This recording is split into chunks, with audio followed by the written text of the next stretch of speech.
So this round, obviously don't know what we're up against, but we have a decision. Do we play the Canyon Slough first turn, or do we duress the opponent on the first turn?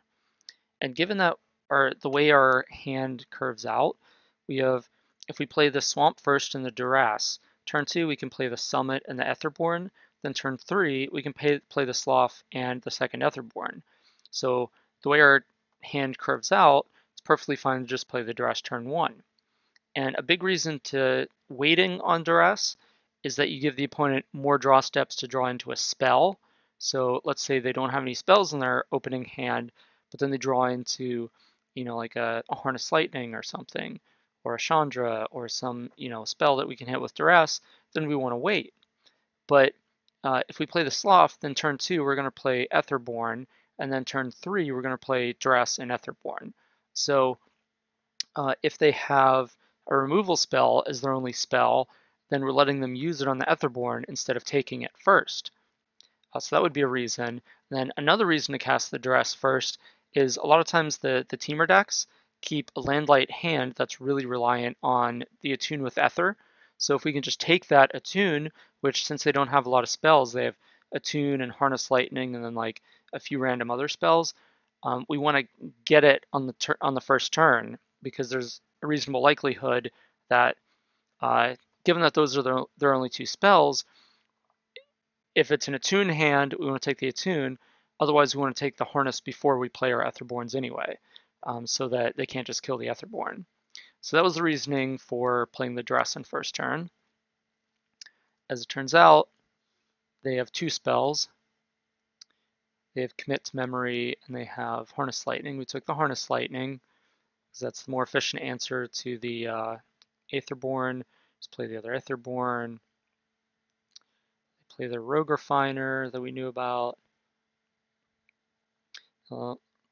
Make that trade because it's something that just has to happen eventually. They play a Cub. They abrade our creature, which is pretty good, but we have more gas coming.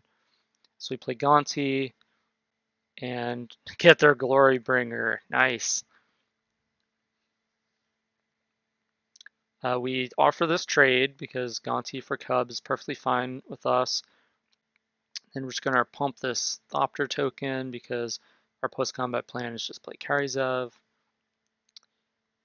And they want to commit to memory. They commit that to our library. They draw a Tune. And then they draw the Hydra. So we traded the Gonti for the Cub, and now they have the Hydra, which the Hydra is really the card we want to use the Gonti to trade with. But we found a land, just bash with Glorybringer in the sky, play a Cub, no big deal, play Walking Ballista, attack with everyone, exert, they try to put their counters on it, then we just finish it off with a Walking Ballista before it's able to block. They take 7, go to 1, and then we just kill them with the Ballista.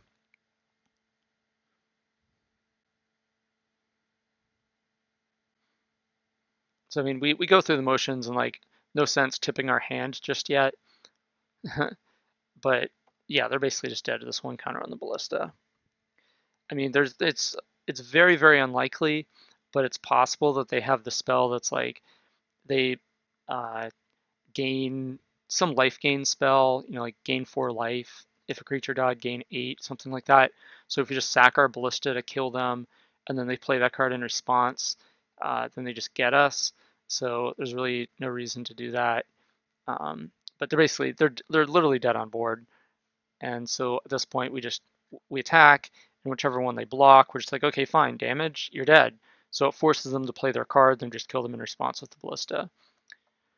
So it's just a technical reason, but yeah.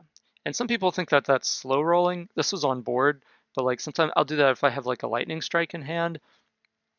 And that's not actually slow rolling unless the opponent's just tapped out and has nothing. And even then, if it's game 1, they might not have seen lightning strikes, so there's no sense giving them free information when you don't have to. But I'm not the type that's going to accuse my opponent of slow rolling. Some players, not so much. So here we keep an okay hand. It's similar to last game where we have the Etherborns. Instead of Duress, we have Fatal Push this time. Etherborn, then probably the best answer to Etherborn, the 3/2 draw a card. Killer creature. All right.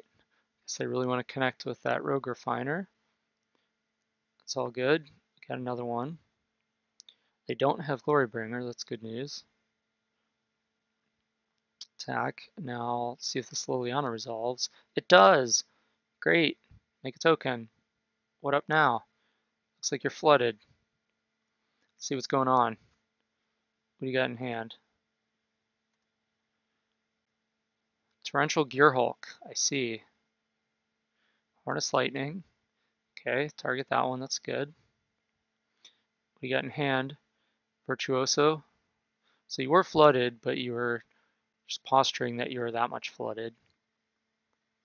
So now we're just going to do some chump blocking. We want to, well, we drew a Braid, so that was convenient. Guess we'll just plus Liliana again. I was planning on minusing to get the Etherborn back to block and trade with the Gearhulk. But now we're going to block. They actually commit their Gearhulk in response.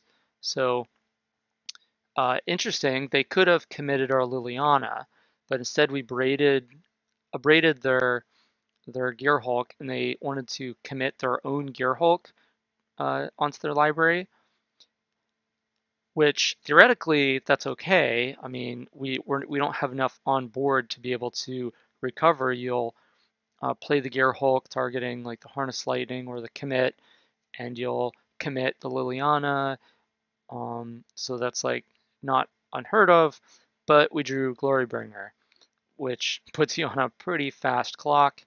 So you're going to draw, and you might die depending on what you draw before you could get to that Gearhulk. Drew a Hydra, but that's not going to be enough because Glorybringer represents 4 damage, then the other 3 tokens represent, you block 1 and take 4, so they're actually just dead. So that was yeah, that was that match. We won with the Etherborns game 1, then we won the more attrition-y fight game 2. So Temur Energy defeated them.